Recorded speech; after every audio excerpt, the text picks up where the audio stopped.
Protein shake का side effect हाँ, तो नहीं है? प्रोटीन सब शेक ले का रहे हैं। मैंने खुद अपने पॉडकास्ट में कुछ आयुर्वेदिक डॉक्टरों के सामने बोला है कि हाँ प्रोटीन शेक तो गलत होते हैं, जब लेकिन मैं बाहर से लेके आया, यूरोप से लेके आया, दुबई से लेके तो आया, ट्रस्ट किया तो ना। अच्छा था वो, अच्छा। और उससे ब्लोटिंग नहीं हुई, उससे नहीं लगा कि अरे So right product. I made it at home.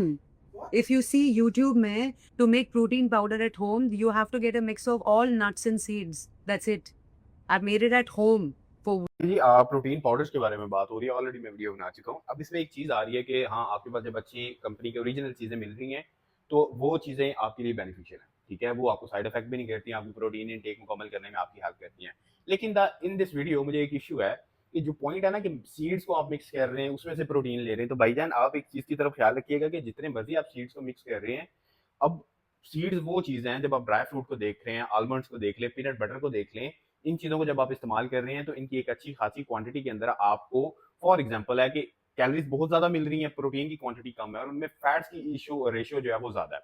अब नट्स बहुत अच्छी चीज़ है, ठीक है, आप सीड्स पंपकिन सीड्स इस्तेमाल कर सकते हैं, पीनट बटर इस्तेमाल करें, आलमंड करें, ठीक है, उसके बाद वॉलनट कर सकते हैं।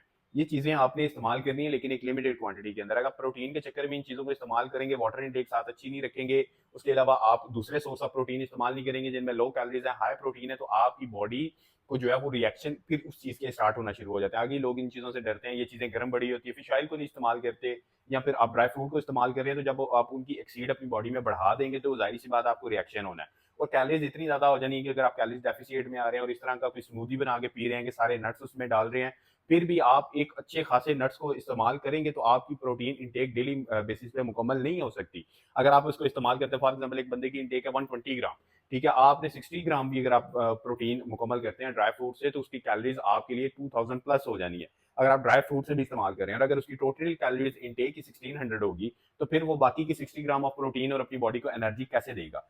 सिर्फ प्रोटीन मुकम्मल करना ही मकसद नहीं, आपने ओवरऑल कैलोरीज को देखना है, ओवरऑल फूड को देखना है, क्या फूड कंज्यूम कर रहे हैं, कितना फूड कंज्यूम कर रहे हैं, आफ्टर उस फूड को कंज्यूम करने के आपकी बॉडी क्या रिएक्ट करेगी।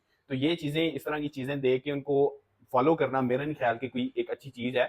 आप उन चीजों को इस्तेमाल करें जिनमें आपको लो कैलोरीज मिल रही हैं और हाई प्रोटीन मिल रही है। और जो ड्राई फ्रूट है उनका इस्तेमाल आज की तारीख तक मेरा जितना पर्सनल एक्सपीरियंस है, अल्हम्दुलिल्लाह, अगर आप जितना लिमिटेड उनको करेंगे, गुड फैट्स को जितना लिमिटेड इस्तेमाल करेंगे, डेली इस्तेमाल करेंगे, लॉन्ग टर्म रखेंगे, कोई भी आपको हेल्थ इशू नहीं होगा। आप देसी घी इस्तेमाल कर सकते हैं, ड्राई फ्रूट्स इस्तेमाल कर सकते हैं, एवोकाडो इस्तेमाल कर सकते हैं। इन चीज़ों को एक लिमिट के अंदर इस्तेमाल करेंगे, चाहे वो प्रोटीन है, कार्ब्स है, फैट है, वो आपकी बॉडी में ज़्यादा अच्छे रिजल्ट्स जो हैं वो प्रोड्यूस करेंगे। अगर एक